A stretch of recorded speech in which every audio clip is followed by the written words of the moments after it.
राहुल गांधी इस देश के नेता विपक्ष होकर सरकार का सामना कैसे कर रहे हैं, लोगों की बात कैसे रख रहे हैं, उनके मुद्दों को कैसे उठा रहे हैं, इसके लिए उन्हें किसी का सर्टिफिकेट नहीं चाहिए, क्योंकि प्रत्यक्षम किम प्रमाणम।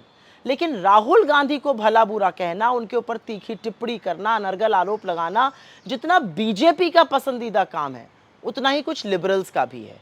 एक ऐसे लोगों की पूरी जमात है जो अपने आप को वैसे तो बीजेपी का घोर आलोचक बताते हैं, लेकिन इस देश की बर्बादी के लिए बीजेपी से पहले राहुल गांधी से सवाल पूछते हैं, उनको जिम्मेदार ठहराते हैं। तो ऐसे कुछ लोगों से मेरे थोड़े सवाल हैं, और मेरा पहला सवाल तो यह है कि राहुल गांधी के अलावा एक विपक्ष का नेता ऐसा बता दीजिए जिससे बीजेपी वालों की रूह कांपती हो। राहुल गांधी के अलावा एक विपक्ष का नेता ऐसा बताइए जिसके बारे में यह दावा किया जा सके कि दुनिया इधर से उधर हो जाए, वो बीजेपी से हाथ नहीं मिलाएंगे, समझौता नहीं करेंगे। एक ऐसा नेता बताइए जो नरेंद्र मोदी की आंख में आंख डालकर उनको कॉम्प्रोमाइज और उनको कायर कहता हो।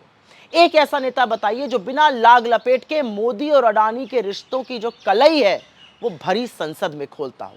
एक ऐसा नेता बताइए जिसको मोदी की ईडी, उनकी सीबीआई, उनकी इनकम टैक्स झुका नहीं सकती, डरा नहीं सकती। एक ऐसे नेता जिसकी ट्वीट मात्र से पूरी सरकार हरकत में आ जाती है। एक ऐसा नेता जिसकी छवि बर्बाद करने के लिए लाखों करोड़ों रुपए पानी की तरह बहाए गए, फूके गए, और पूरे मीडिया को काम पर लगाया गया छवि धूमिल करने के लिए। एक ऐसा नेता जिसने कोविड से लेकर इकोनॉमिक तूफान, आरक्षण, पेट्रोल, डीजल, गैस पर जो जो को कहा वो सब कुछ सच साबित हुआ।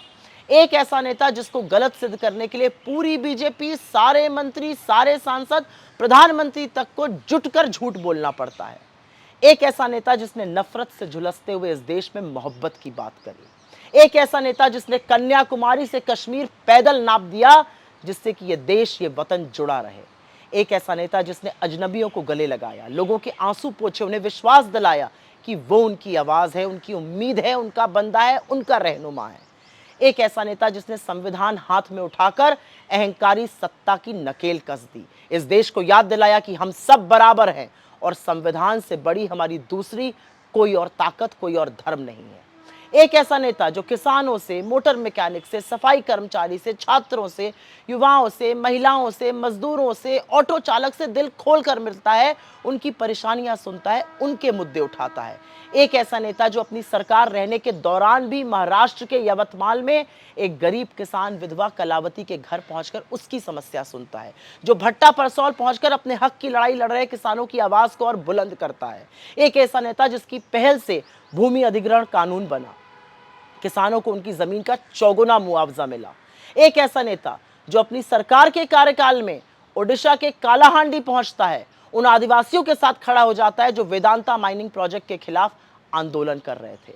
एक ऐसा नेता जो श्रावस्ती में दलित ग्राम प्रधान छेदी पासी के घर जाता है, बुंदेलखंड के मेडकी गांव में दलित कुंजीलाल के घर जाता है, अलीगढ़ के मरोड़ गांव में रघुवीर नाम के एक दलित आदमी के यहां पहुंचता है, अमेठी की सुनीता कोरी के घर पहुंचकर उनकी समस्याएं सुनते हैं, उनका हल निकालते हैं।